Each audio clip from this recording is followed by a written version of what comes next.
Hello and welcome back to my channel. So today we will discuss about participles. Part of speech ये आपकी 7 day की practice है जिसमें verb की part 2 यहाँ पर स्पॉटिंग एरर क्वेश्चंस आपसे डिस्कस किए जाएंगे. ओके, तो यहाँ पर एरर क्वेश्चंस देकर जैसे एग्जाम में क्वेश्चंस देते हैं पुटअप किए जाते हैं उनसे रिलेटेड जो रूल्स वगैरह हैं वो यहाँ पर डिस्कस किए जाएंगे. ओके, सो आई होप कि आपको फर्स्ट वीडियो क्लियर हो गई होगी. ठीक है, तो ये है second video related to verb part second. So let's start participles spotting error questions. Okay, video के न्यू नोटिफिकेशन के लिए आप बेल आइकन को प्रेस कर दीजिए और सब्सक्राइब कर दीजिए जिससे कि आने वाली वीडियो का नोटिफिकेशन आपको जल्दी से मिल जाए. Okay, so let discuss about participles. Participles होते क्या हैं? ठीक है, a word from formed from a verb यानी कि क्रिया. वर्ब का वह रूप, ठीक है, जिसमें वर्ब के रूप में और एडजेक्टिव के रूप में और नाउन के रूप में जो काम करता है वो पार्टिसिपल होता है. एज अ वर्ब कैसे काम करता है? Going, gone, being, been. As an adjective कैसे? Like working women, burn, toast. Okay, so working women. So in this words, group of words, working shows here adjective and woman. Okay, किसके लिए? Noun के लिए. ठीक है, तो यहाँ पर क्या होगा? एज एन एडजेक्टिव पार्टिसिपल होगा. Burn, toast. कैसे हैं टोस्ट? बर्न्ड, बर्न्ड यानी कि जले हुए. तो यहाँ पर कैसे काम कर रहा है participle? As an adjective, as it is as a noun. ठीक है, लाइक गुड ब्रीडिंग. तो पार्टिसिपल्स क्या होते हैं? यानी कि वर्ब और जो एडजेक्टिव के रूप में और नाउन के रूप में काम करते हैं उनको हम पार्टिसिपल कहते हैं. Okay, let's take an example. In English participles हम इनको कंपाउंड वर्ब फॉर्म में भी यूज कर सकते हैं, like is, going, has been. Okay, तो इनके एज अ कंपाउंड वर्ब भी इनको हम यूज कर सकते हैं. Okay, so let's start. Next example. Example, he is running in the field. Okay, यहाँ पर इस सेंटेंस में रनिंग शोज व्हाट? दौड़ रहा है. कौन? वह, फील्ड में. तो running shows here what? Verb. Okay, and next, the running boy is my younger brother. अब यहाँ पर आपको ध्यान देना है, रनिंग बॉय की बात हुई है. रनिंग बॉय कैसा बॉय है? रनिंग यानी कि एज एन एडजेक्टिव यहाँ पर पार्टिसिपल ने काम किया है. ओके, नेक्स्ट सेंटेंस में देखें, द वर्क हैज टायर्ड मी. कि वर्क जो काम है उसने मुझे थका दिया. तो यहाँ पर एज अ एडवर्ब यहाँ पर काम किया है. ठीक है, the work has tired me. Next, a tired man is sitting in the shade of a tree. ठीक है, टायर्ड मैन कैसा मैन है? टायर्ड मैन है यानी कि एडजेक्टिव प्लस नाउन. ठीक है, as an adjective plus noun यहाँ पर पार्टिसिपल ने वर्क किया है. ठीक है, तो यहाँ पर एक सेंटेंस में पार्टिसिपल कैसे होते हैं वो डिस्कस करेंगे, यानी कि types of participle. First of all there are two types of participles mainly, like present participle यानी कि जिसमें वर्ड फ्रॉम आईएनजी का वर्ड फॉर्म आईएनजी का हम यहाँ पर यूज करते हैं. तो वो क्या होती है? Present participle. Okay, like running, walking, swimming. So इस तरह से जब वर्ब फॉर्म यूज होती है तो वो किसका एग्जाम्पल होती है? प्रेजेंट पार्टिसिपल का. नेक्स्ट, पास्ट पार्टिसिपल जिसमें वर्ब फॉर्म कैसे यूज करते हैं? ईडी, यानी कि जब वर्ब में ईडी लगे यानी कि पास्ट फॉर्म. ठीक है, tired, amazed, surprised, worked. Okay, तो वो एज अ पार्टिसिपल वहां पर काम करती है.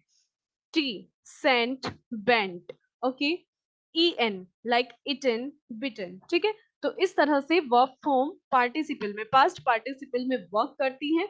N E, done, gone, etcetera. ठीक है, तो ये टाइप्स हैं पार्टिसिपल के. टू टाइप्स में हम इनको डिवाइड कर सकते हैं, लाइक प्रेजेंट पार्टिसिपल जिनकी verb form I N G, and past participle जिनमें डिफरेंट डिफरेंट टाइप की वर्ब फॉर्म होती हैं, जिनको हम पहले भी डिस्कस कर चुके हैं कि जो पास्ट पार्टिसिपल की टू टाइप्स की फॉर्म होती है. ठीक है, वीडियो फर्स्ट में भी हमने डिस्कस किया था, यहाँ पर भी और ज्यादा आपको क्लियर हो जाएगा. नेक्स्ट, यहाँ पर कुछ एग्जांपल हैं वर्ब की कि वर्ब कैसे कैसे यूज होती है सिंपल पास्ट टेंस में, पास्ट पार्टिसिपल में, प्रेजेंट पार्टिसिपल में. क्योंकि एग्जाम में जो क्वेश्चन पुटअप किए जाते हैं वो बिल्कुल सिंपल ही पूछे जाते हैं कि हमें उनकी कितनी नॉलेज है. ठीक है, तो यहाँ पर जो सिंपल के कुछ एग्जाम्पल हैं वर्ब के, लाइक टॉक, है ना. अगर सिंपल पास्ट में है तो कैसे? टॉक्ड हो जाएगा. पास्ट पार्टिसिपल में भी वो टॉक्ड हो जाएगा, और प्रेजेंट पार्टिसिपल यानी कि आईएनजी फॉर्म उसमें लगानी है तो टॉकिंग हो जाएगा। इसी तरह से क्राई, क्राई जो वर्ब फॉर्म है उसकी सिंपल पास्ट क्राइड हो जाएगी, ठीक है। पास्ट पार्टिसिपल में ईडी यूज करके भी क्राइड हो जाएगी, और प्रेजेंट पार्टिसिपल में आईएनजी यूज करके क्राइंग हो जाती है। इसी तरह से अदर वर्ब फॉर्म्स हैं जिनको आप अच्छे से रीड कर लेंगे कि आपको पता होगा, लेकिन एक बार रिवीजन बहुत जरूरी होता है, ठीक है। इनके बारे में हम पहले भी डिस्कस कर चुके हैं, और आप इसको अच्छे से एक बार रीड कर लेंगे, ओके। तो ये थे example of verb. Now the term of use of participle, how we use of participle, ठीक है, इन अ सेंटेंस। तो स्पॉटिंग एरर क्वेश्चंस के थ्रू हम इन एरर्स को समझने की कोशिश करते हैं, okay. So here first question is, being a rainy day, Vijay decided to stay at home and work further on the problem, no error, okay. So यहाँ पर एक क्वेश्चन है, being a rainy day, इसमें आपको error ढूंढना है। इस तरह से क्वेश्चन पुटअप किए जाते हैं एग्जाम, तो इसको हम बहुत ध्यान से देखेंगे। Being a rainy day, Vijay decided to stay at home and work, ठीक है। अगर इस तरह के क्वेश्चन एग्जाम में आ जाते हैं जिसमें बीइंग का यूज होता है, तो वहां पर जो एरर है पार्टिसिपल के रिगार्डिंग, जो वहां पर एरर है, तो हम वहां पर ये चेक करेंगे कि बीइंग जो है वो क्या है, ठीक है। अब जब, क्योंकि हर एक जो पार्टिसिपल होता है उसको एक सब्जेक्ट ऑफ रेफरेंस की जरूरत पड़ती है, ठीक है। तो इसमें हम सब्जेक्ट ऑफ रेफरेंस कैसे पता करेंगे? तो अब ये जो सेंटेंस है हमारा, हमें यहाँ पर क्या मीनिंग देगा पहले हम वो जानते हैं। Like being a rainy day का मतलब हो रहा है कि we being a rainy day, ठीक है, यानी कि वी वर और रेनी डे, ऐसा नहीं होता है, ये तो बिल्कुल मीन्स रॉन्ग हो जाएगा। We were a rainy day थोड़ी होगा यहाँ पे, है ना। इसका मतलब क्या हो रहा है, बीइंग अ रेनी डे का मीन्स क्या है यहाँ पे, we were a rainy day, we being a rainy day नहीं, ये नहीं होगा, ठीक है। इसलिए यहाँ पर रॉन्ग है इसका यूज, ठीक है। तो इसको ठीक करने के लिए, इसमें करेक्शन करने के लिए हम यहाँ पर इंट्रोडक्टरी सब्जेक्ट का यूज करेंगे, ठीक है। और हमेशा हमें ये ध्यान रखना है कि जब वेदर, सीजन, टाइम, इस तरह के जब वर्ड्स आते हैं तो वहां पर इंट्रोडक्टरी सब्जेक्ट का यूज करते हैं, और इंट्रोडक्टरी सब्जेक्ट यानी कि इट का यूज करेंगे, ओके। तो आंसर क्या हो जाएगा, correct answer it. So correct answer it being a rainy day होगा, ठीक है। तब यहाँ पर ये सब्जेक्ट ऑफ रेफरेंस में क्लियर अपने आप को करेगा कि it being a rainy day, Vijay decided to stay at home, है ना। रेनी डे होने की वजह से विजय ने डिसाइड किया कि वो घर पर रुकेगा, ओके। नेक्स्ट एग्जाम्पल देख लेते हैं। लाइक यहाँ पर सेंटेंस दिए हैं, there are two sentence, it was a fine morning, ठीक है, वी वेंट आउट, ये अच्छी मॉर्निंग थी, और हम कहाँ गए, वी वेंट आउट, हम बाहर चले गए, ठीक है। अब इन दोनों वाक्यों को जब हम पार्टिसिपल से जोड़ेंगे तो क्या सेंटेंस बनेगा, ठीक है। पार्टिसिपल से जोड़ने पर कैसा सेंटेंस बनेगा, it being a fine morning, ठीक है। क्या हो गया है, जो बी फॉर्म है, it being a fine morning we went out. तो इस तरह से पार्टिसिपल फॉर्म हम यूज करते हैं किसी भी सेंटेंस को पार्टिसिपल में बनाने के लिए, ठीक है। और अगर एरर आ जाते हैं तो वो इस तरह के क्वेश्चंस में ऐसे एरर आपको पूछ लिया जाएगा, ठीक है। इसके और भी एग्जाम्पल हैं, उनको हम ध्यान से रीड करेंगे कि किस किस तरह से स्पॉटिंग एरर वहां पर हमें करने होते हैं, यानी कि एरर का पता हम किस तरह से वहां पर हम लगा सकते हैं, ठीक है। अदर एग्जाम्पल ले लेते हैं। Like next question, being a fine day he went out for a walk, no error। so in this sentence हमें ऑब्जर्व करना होगा कि कहाँ पर एरर है, और ध्यान रखना होगा सबसे पहले बीइंग का, कि वो क्या वहां पर मीनिंग दे रहा है। अब यहाँ पर हमें ये देखना है कि बीइंग अनरिलेटेड पार्टिसिपल है, ठीक है, क्योंकि इसका जो सब्जेक्ट ऑफ रेफरेंस है वो वी नहीं है, यहाँ पर सब्जेक्ट ऑफ रेफरेंस वी नहीं है, ठीक है। अगर वी इसको सब्जेक्ट ऑफ रेफरेंस हम मान लेंगे तो क्या कैसा सेंटेंस होगा, we being a fine day, यानी कि we were a fine day, ऐसे we were a fine day, ये कनेक्ट होगा नहीं, ठीक है। यहाँ पर इसका मीनिंग ही ये निकल रहा है कि we were a fine day, यानी कि we being a fine day. अब ये तो रोंग हो जाएगा, है ना, क्योंकि ये तो पॉसिबल ही नहीं है। क्योंकि जब मैंने आपको बताया ना, डे, टाइम, वेदर और साइट आदि के लिए हम इंट्रोडक्टरी सब्जेक्ट इट का यूज करते हैं, ठीक है। तो बीइंग के पहले इट का यूज करेंगे तो ये जो सेंटेंस है हमारा ये करेक्ट हो जाएगा, ठीक है। तो करेक्ट सेंटेंस क्या होगा, it being a fine day he went out for a walk। ठीक है, अब आपको डिफरेंस करना है। एक और एग्जांपल है मेरे पास, इस तरह से भी एरर यहाँ पर दे दिया जाएगा और हमें उसमें डिफरेंस करना है। हमें वहां पर देखना है कि ये एरर कैसे है, कैसे आप उसमें वहां पर स्पॉट करते हो एरर को। Okay, so next question is, being a beautiful sight it charmed all of us, no error. Okay, अभी वीडियो को पॉज करके आप इन दोनों सेंटेंस को आंसर जानने से पहले देखो आपको क्या एरर दिखाई देता है। ठीक है, चलिए अब हम इसका रूल जान लेते हैं कि रूल क्या है। या फिर अब देखो जो सेंटेंस सेकंड है इसमें बीइंग के साथ कोई सब्जेक्ट ऑफ रेफरेंस नहीं है।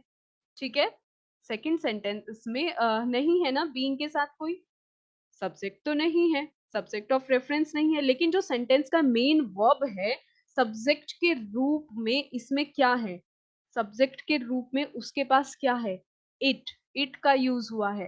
तो अब हमें क्या मिल गया है यहाँ पे, इट बीइंग मिल गया है ना, यानी कि it being a beautiful site.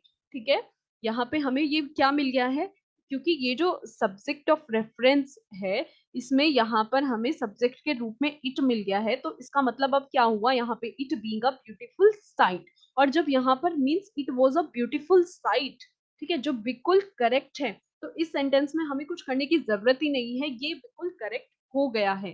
ठीक है, अब यही आपको ध्यान रखना है। तो करेक्ट सेंटेंस क्या होगा, it being a beautiful site, यानी कि हमें मिल गया है कि it was a beautiful site. Yes, ये करेक्ट होता है, हाँ हो सकता है कि it was a beautiful site. ठीक है, तो यहाँ पर इस सेंटेंस में कोई एरर नहीं है, ये करेक्ट है। अब दोनों सेंटेंस को आप अच्छे से कंपैरिजन करके देख सकते हो। ओके, तो ये एग्जांपल आई होप कि आपको क्लियर हुए होंगे। नेक्स्ट क्वेश्चन, ये प्रीवियस ईयर में पूछा गया क्वेश्चन है। ठीक है, टीजीटी पीजीटी एग्जाम में ही लाइक 2005 और 6 में पूछा गया क्वेश्चन है।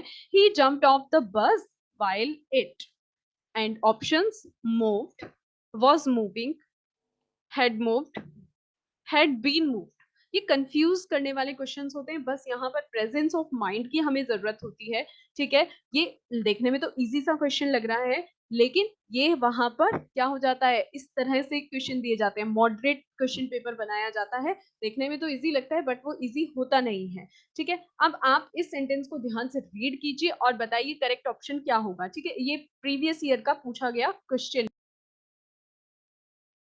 सो इस सेंटेंस में ध्यान से देखेंगे, इस सेंटेंस में जो पर्सन है जम्प्ड फ्रॉम द बस। ठीक है, तो यहाँ पर टाइम पीरियड की बात हुई है, किसकी, मूवमेंट ऑफ द बस के। तो यहाँ पर जो करेक्ट होगा प्रोग्रेसिव टेंस हमारा करेक्ट होगा। ठीक है, तो अब आपको फोकस करना है कि जो पास्ट कॉन्टिन्यूअस है वो यूज होगा। और पास्ट कॉन्टिन्यूअस की वर्ब फॉर्म कौन सी है इन चारों ऑप्शंस में से, yes past continuous is was moving. ठीक है, तो राइट आंसर क्या होगा, वॉज मूविंग। आप देखिए ध्यान से, जम्प्ड फ्रॉम द बस। ठीक है, वो कहां से जंप कर रहा है, फ्रॉम द बस से। ठीक है, तो यहाँ पर कॉन्टिन्यूअस टेंस यूज होगा, और जम्प्ड क्योंकि यहाँ पर जम्प्ड क्या है, पास्ट में यूज हुई है। ठीक है, तो पास्ट कॉन्टिन्यूअस फॉर्म का यूज होगा, तो answer will B correct, was moving. Okay, I hope ये क्लियर हुआ होगा। Next question, yesterday at school I dash the echo of a roar of laughter। ये वाला जो क्वेश्चन है ये भी प्रीवियस ईयर में पुटअप किया हुआ क्वेश्चन है, टीजीटी का क्वेश्चन है। ठीक है, बहुत इजी है। ऑप्शन देख लेते हैं, क्योंकि हमने स्टार्टिंग में ही देख लिया है कि यस्टरडे है, यस्टरडे देखते ही समझ जाओ कि पास्ट फॉर्म में है ना, पास्ट में यूज करना है। वर्ब फॉर्म्स देख लेते हैं, लाइक कैच हो ही नहीं सकता, कॉट, ठीक है इसके बारे में सोचेंगे, कैच ओके। ठीक है, नेक्स्ट कैचिंग। अब दो तो यहाँ पर बिल्कुल रॉन्ग ही हो जाती है, यस्टरडे आया हुआ है, कैच का तो मतलब ही नहीं है। बाद में यहाँ पे ये देखो सब्जेक्ट है आई, आई के साथ कोई भी यूज नहीं हुई है जिसमें आई एन जी लग जाए। ठीक है, कोई भी वर्ब फॉर्म इस तरह की नहीं है, तो कैचिंग भी नहीं होगा। ठीक है, कैचिंग इसको भी यहाँ पर हम बिल्कुल रॉन्ग कर देंगे। अब बची हमारे पास टू वर्ब फॉर्म्स जो पास्ट में यूज होती है। क्या ये पास्ट में कैच की वर्ब फॉर्म होगी, कैच होता है, नहीं होता ना, नहीं होता, तो ये गलत हो गई। तो राइट आंसर क्या होगा, कॉट, कॉट। ठीक है, क्योंकि कैच का जो पास्ट टेंस है वो कॉट होगा। तो ये तो इजी हो गया है। ठीक है, प्रीवियस ईयर में इसी तरह के क्वेश्चंस यहाँ पर पुटअप किए गए हैं, तो आपको इनका ध्यान रखना होगा। तो राइट आंसर क्या हो जाता है, caught. Yes, next they dash to school by bus, ठीक है। ध्यान से देखिए, वर्ब फॉर्म दी गई है going, go, goes and to go, ठीक है। इजी क्वेश्चन है, बहुत ज्यादा इजी है, प्रीवियस ईयर का पूछा हुआ क्वेश्चन है। They dash to school by bus, verb form से इसी तरह के क्वेश्चंस वहां पर पुटअप किए जाते हैं, ठीक है। सबसे पहले अपना सब्जेक्ट देखो क्या है, क्या सब्जेक्ट है, दे, यानी कि प्लूरल में है ना, तो कौन सी वर्ब फॉर्म आएगी, गोइंग, नहीं, नहीं आएगी ना, क्योंकि इंडेफिनिट वो उसमें वहां पर कोई भी वर्ब फॉर्म यूज नहीं हुई है, इज, एम, आर, वाज, वर, ठीक है। तो आईएनजी वाली वर्ब फॉर्म तो बिल्कुल नहीं आएगी, ठीक है। गो, इसके बारे में सोचते हैं, गोज तो आएगा ही नहीं। गोज किसके साथ आता है, ई एस, एस और ई एस किसके साथ यूज होता है, हमारे सब्जेक्ट, सिंगुलर सब्जेक्ट के साथ, ठीक है। टू गो नहीं हो सकता है, ठीक है, तो ये तीनों कट जाते हैं। तो राइट जो आंसर होगा क्या होगा, दे go to school by bus, ठीक है, इजी था। इस इतने इजी क्वेश्चंस भी वहां पर पुटअप किए जाते हैं, तो इनको भी हम वहां पर ध्यान रखेंगे, हमारी टेंस क्लियर होने चाहिए, ठीक है। Yes, next, next question, how are you getting along, previous year का पूछा हुआ क्वेश्चन है, how are you getting along with your students. So getting along can be replaced, किससे रिप्लेस किया जा सकता है यहाँ पर, गेटिंग अलोंग, ठीक है। उसके लिए सबसे पहले हमें मीनिंग जानना होगा कि ठीक है, गेटिंग अलोंग का मीनिंग होता क्या है। तो गेटिंग अलोंग का मीनिंग होता है हैव स्मूथ रिलेशंस, ठीक है। स्मूथ रिलेशन किसके साथ देखने हैं, स्मूथ रिलेशंस हमें ऑप्शंस देख लेते हैं पहले, recovering, behaving, progressing and continuing. अब देखो, getting along with your students, students के साथ रिलेशन देखने हैं, तो करेक्ट वर्ब हमें चूज करनी होगी, करेक्ट वर्ड हमें यहाँ से चूज करना होगा। स्टूडेंट के साथ रिलेशन देखने हैं, क्योंकि गेटिंग अलोंग का मीन्स होता है हैव स्मूथ रिलेशंस, तो smooth relations, recovering, behaving, progressing, continuing, इनका मीनिंग जानिए। रिकवरिंग हो ही नहीं सकता, ठीक है। Behaving, yes, correct answer is behaving, है ना, बिहेविंग विद योर स्टूडेंट्स, ये करेक्ट होगा। प्रोग्रेसिंग भी नहीं होगा, कंटिन्यूइंग भी नहीं होगा, दोनों का एक ही मीन्स है, ठीक है। तो राइट आंसर होगा behaving. How are you getting along with your students, how are you behaving with your students, ठीक है। ये भी इजी था, प्रीवियस ईयर में पूछा गया क्वेश्चन है, क्योंकि गेटिंग अलोंग का मीन्स क्या होता है, have smooth relations, okay. Next, he seated in this examination thrice, but he always failed because he never took it seriously. No error. Okay, ध्यान से read करिए इसे। ये जो questions है, he seated in this examination, actually verb form से related error कर रहे हैं, तो यहाँ पे हमें समझ आ जाता है कि वर्ब में ही दिक्कत है, ओके। चलिए, तो the sentence he seated in this examination, कि वह एग्जामिनेशन में बैठा था इस 3 बार, बट ही ऑलवेज फेल, लेकिन हमेशा फेल हो जाता था, because he never took it seriously, क्योंकि उसने कभी भी इसको सीरियस नहीं लिया। No error, okay. So he seated, बैठा, सीटेड क्या वर्ब फॉर्म करेक्ट है, पहले देख लेते हैं कि क्या ये वर्ब फॉर्म करेक्ट है। सीटेड नहीं, सीटेड नहीं होगी, पास्ट फॉर्म क्या होती है सिट की, सेट होती है, या तो सेट होगा, ठीक है, या फिर अदर वर्ड भी है, अपीयर्ड भी हो सकता है, ठीक है। अब इस सेंटेंस से रिलेटेड बहुत सारे एरर क्वेश्चंस पूछे जाते हैं एग्जाम में, वो कैसे पूछे जाते हैं उन्हीं को यहाँ पर देखेंगे। बहुत कंफ्यूजन होता है, क्योंकि यहाँ पर थोड़ा अलग है मैटर, लाइक सेट, अपीयर्ड, ठीक है। और जब एग्जामिनेशन है, जो बैठ रहा है, जो एग्जामिनेशन दे रहा है, उसके लिए टेक, टेक यूज होती है, टुक द एग्जामिनेशन भी यहाँ पर करेक्ट होगा, ठीक है। तो इन तीनों में से हम कोई भी वर्ब फॉर्म यहाँ पर यूज करके इस क्वेश्चन को सही कर सकते हैं, like he sat in this examination, like he appeared in this examination, और ही टुक द एग्जामिनेशन, इस तरह से भी वर्ब फॉर्म को यूज करके इस सेंटेंस को करेक्ट किया जा सकता है। अब जो रूल है, वो रूल देखो कि यहाँ पर जो स्टूडेंट्स होते हैं, जो एग्जामिनीज होते हैं, उनके लिए कैसी वर्ब फॉर्म यूज होती है, took, take, take verb form use होती है। एक बार इसको चेक कर लेते हैं कि कौन कौन से रूल्स हैं, ठीक है। एक एग्जामिनेशन में जो बैठने वाले स्टूडेंट्स होते हैं और एग्जामिनीज होते हैं, उनके लिए अपीयर यूज किया जाता है, लाइक अपीयर एट या अपीयर इन, ठीक है।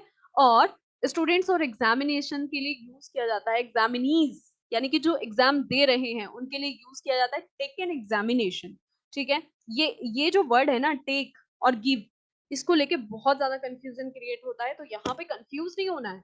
Students examinees give an examination नहीं होता है, टेक एन एग्जामिनेशन होता है, और इसके just opposite teachers invigilators give an examination होता है, ठीक है। तो इससे रिलेटेड बहुत सारे एरर हमसे एग्जाम में वहां पर दे दिए जाते हैं और वहां पर हमें कंफ्यूज नहीं होना है क्योंकि हमें रूल पता है, ठीक है। और जब रूल पता होते हैं तो हमारा क्वेश्चन गलत होने के चांसेस नहीं होते। इसकी बार बार आपको प्रैक्टिस करनी है जिससे कि आपको जो एरर है वो देखते ही समझ में आए, ठीक है। यहाँ पे तो वर्ब से रिलेटेड एरर था क्योंकि हमें सीट बैठने की करेक्ट वर्ब फॉर्म पता है। Past correct verb form seated थोड़ी होगी, सीट सैट है ना।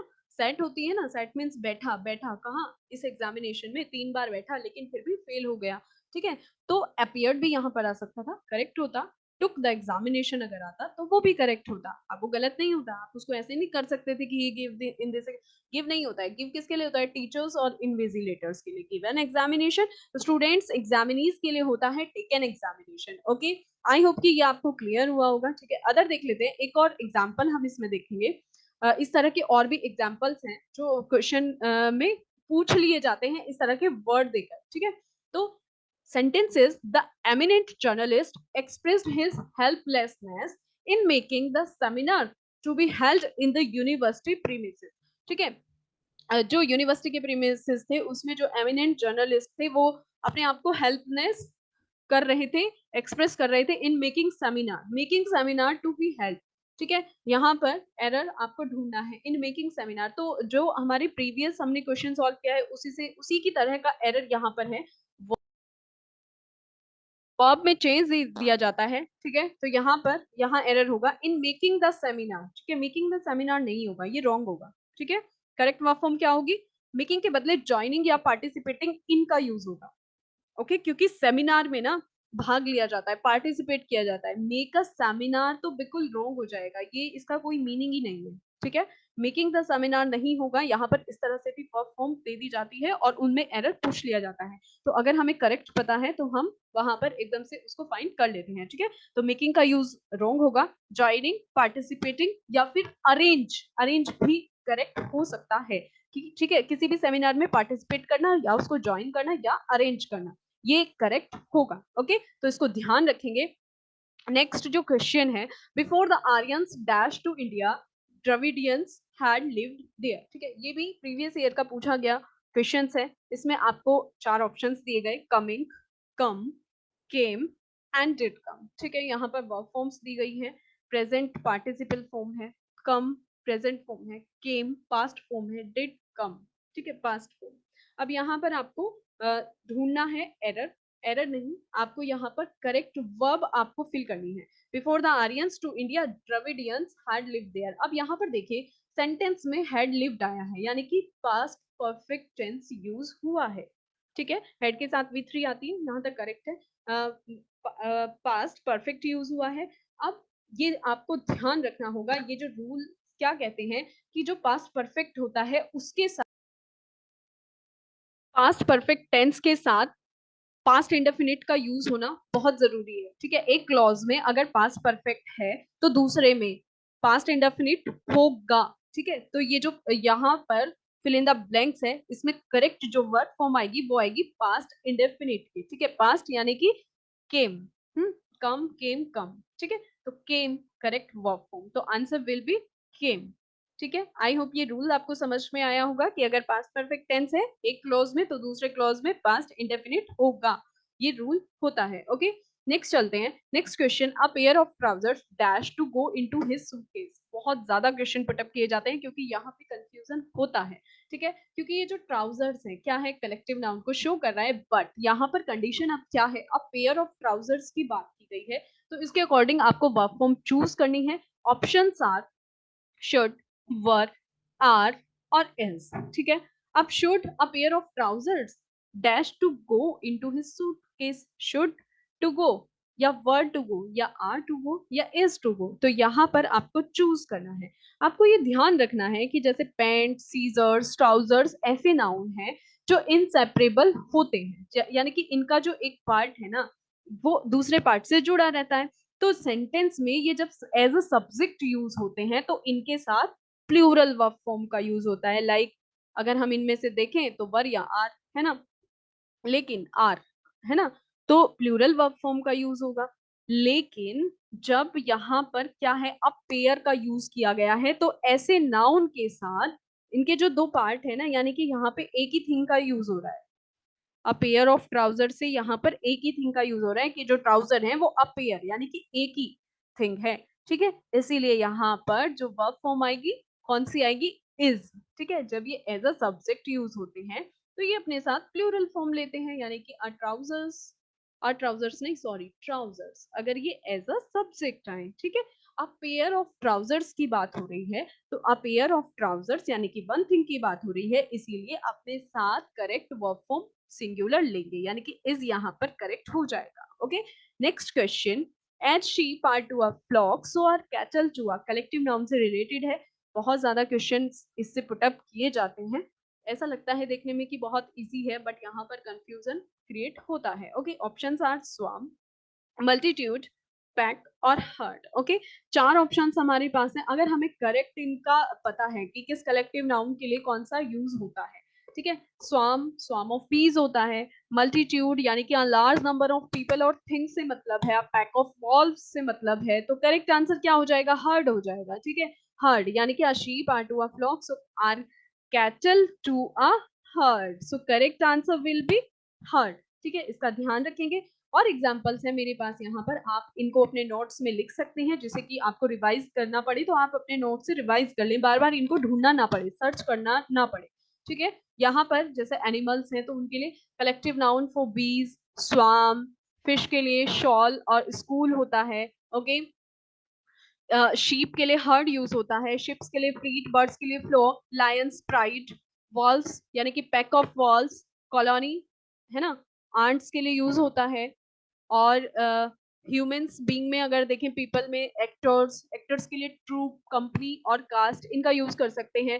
सोल्जर्स आर्मी के लिए है ना, म्यूजिशियंस बैंड के लिए, warriors troop, directors board, sailors crew, singers choir, dancers group, thieves pack, players team, delegates delegation, जजेस पैनल और बेंच। यहाँ पे कुछ फ्रूट्स दिए गए हैं, वो भी बहुत ज्यादा इंपॉर्टेंट हो जाते हैं, इनको ध्यान से देख लेंगे। लाइक ट्रीज है, ट्रीज के लिए ग्रोव भी यूज करते हैं, फॉरेस्ट का तो हमें पता है ना, ग्रोव यूज कर सकते हैं। एप्पल्स के लिए बशल यूज होता है, बनानास कॉम्ब यूज होता है, ठीक है, तो इनका ध्यान रखेंगे। Next question, I am looking forward dash you, ठीक है, पीजीटी का क्वेश्चन है। ऑप्शन देख लेते हैं, to sink, to see, to have seen और फोर सीन। तो इस तरह से एरर पूछ लिए जाते हैं, ठीक है। यहाँ पर एरर नहीं, यहाँ पर आपको करेक्ट ऑप्शन चूज करना है कि I am looking forward dash you. यहाँ पर जो लुकिंग फॉरवर्ड है ना, टू लुक फॉरवर्ड यानी कि एक वर्ब है जिसका मीनिंग होता है एंटिसिपेट करना, ठीक है। तो अब हमने ट्रांजिटिव वर्ब के बारे में पढ़ा था, तो रूल ये कहता है कि जो ट्रांजिटिव वर्ब है उसमें एक डायरेक्ट ऑब्जेक्ट होना जरूरी है, और डायरेक्ट ऑब्जेक्ट जीरेंट यानी कि टू सीइंग यहाँ पर करेक्ट हो जाएगा, जेरेंट का यूज होगा। आई एम लुकिंग फॉरवर्ड है ना, तो करेक्ट फॉर्म क्या हो जाएगा, जेरेंट, जेरेंट का यूज होगा। टू सीइंग का यूज यहाँ पर होगा, क्योंकि क्यों होगा यहाँ पर, क्योंकि टू एक इन्फिनेटिव नहीं है। यहाँ पर टू कैसे काम कर रहा है, कैसे काम करेगा, एज अ प्रपोजिशन काम करेगा, ठीक है। तो यहाँ पर जीरेंट यानी कि टू सीइंग का यूज होगा, ये सब रॉन्ग हो जाते हैं, ठीक है। टू कैसे काम कर रहा है, एज अ प्रेपोजिशन, अगर इन्फिनेटिव काम करता तो यहाँ पर हमारा आंसर चेंज होगा, टू सी हो जाता, ठीक है। लेकिन यहाँ पर कैसे काम कर रहा है, एज अ प्रीपोजिशन, प्रीपोजिशन काम करेगा तो टू सीइंग करेक्ट होगा, जेरेंट जेरेंट। ओके, नेक्स्ट चलते हैं। Next question is, it is not possible for everyone to dash an elephant, ठीक है। फोर ऑप्शंस आपके पास होंगे, ये पुटअप किया गया है प्रीवियस ईयर्स में। Keep up with, keep in and keep on, ठीक है। तो यहाँ पर सबसे पहले हम ये देखेंगे कि जो keep up with, keep in, keep on, इनका करेक्ट राइट मीनिंग होता क्या है। तो यहाँ पर कीप अप मीनिंग होता है देखभाल करना, कीप अप विद मीनिंग होता है संपर्क रखना या समान गति से चलना, ठीक है। कीप इन का मीन्स होता है रोक कर रखना या रखना। कीप ऑन का मीनिंग होता है कॉन्टिन्यूस यानी कि जारी रखना, किसी भी काम को जारी रखना, ठीक है। तो यहाँ पर जो करेक्ट फॉर्म है कि ये पॉसिबल नहीं है हर एक के लिए एक एलिफेंट को क्या देखभाल करना, सो करेक्ट वर्ब क्या हो जाएगी, कीप अप, ठीक है। करेक्ट आंसर हो जाएगा कीप अप, ये भी प्रीवियस ईयर का क्वेश्चन है, पुटअप किया गया है। तो आप ये जो फ्रेजल वर्ब्स हैं, ये फ्रेजल हैं वर्ब्स हैं, तो इनको आप ध्यान से देख लेंगे, इनके जो मीनिंग है वो नोट कर लेंगे। कीप अप विथ संपर्क रखना, कीप इन यानी कि रोक कर रखना, और कीप ऑन मीन्स जारी रखना, ठीक है। कीप अप होता है देखभाल करना, लुक फॉर, ठीक है। तो ये आप ध्यान रखेंगे। Next question, school offers many opportunities of meeting helpful people, reading useful books and obtain information about a variety of public careers, no error। okay, so यहाँ पर एक सेंटेंस है, इसमें आपको एरर ऐसे पूछा जा सकता है, ध्यान से आप इस सेंटेंस को पढ़िए कि स्कूल स्कूल ऑफर करता है बहुत सारे अवसर ऑफ मीटिंग के, ठीक है। फर्स्ट पार्ट हमारा कंप्लीट कि स्कूल हमें इसमें नहीं दिखा है कुछ भी। तो स्कूल ऑफर करता है बहुत सारी अपॉर्चुनिटीज मीटिंग के लिए, helpful people, reading useful books, है ना, ठीक है। Opportunities of meeting, reading useful book and obtain information about a variety of public careers and obtain information. अब यहाँ पर तीन कंडीशन दी गई है, ठीक है। Opportunities of meeting, helpful people, reading useful books and obtain information about a variety of public careers, ठीक है। ऑप्टेन, अब आप यहाँ देखेंगे कि जो ये मीटिंग है, रीडिंग है, ये कॉन्टिन्यूअस फॉर्म में है, तो इस तरह की जो, तो इन सेंटेंसेस में हमें वर्ब का सीक्वेंस देखना होता है कि क्या सीक्वेंस है। मीटिंग, ठीक है, आईएनजी यानी कि प्रेजेंट पार्टिसिपल फॉर्म है। रीडिंग, ओके, तो यहाँ पर ऑप्टेन नहीं होगा, क्या हो जाएगा करेक्ट, ऑप्टेनिंग, ओके। तो वर्ब सीक्वेंस क्या होगी, मीटिंग, रीडिंग और ऑप्टेनिंग। तो इस तरह से एरर पुटअप कर लिए जाते हैं। आई होप कि ये वीडियो आपको क्लियर हुई होगी, ठीक है। आप इसकी वर्ब की पार्ट फर्स्ट की वीडियो भी देखिए, ठीक है, और अपने रूल्स नोट कीजिए जो आपके लिए बहुत ज्यादा हेल्पफुल होने वाले हैं, ठीक है। अभी ये कंप्लीट नहीं हुआ है क्योंकि वर्ब बहुत लेंदी हमारा टॉपिक है, तो आप चैनल पर बने रहिए और इसका पार्ट 3 भी मैं जल्दी ही आपके लिए लेकर आऊंगी।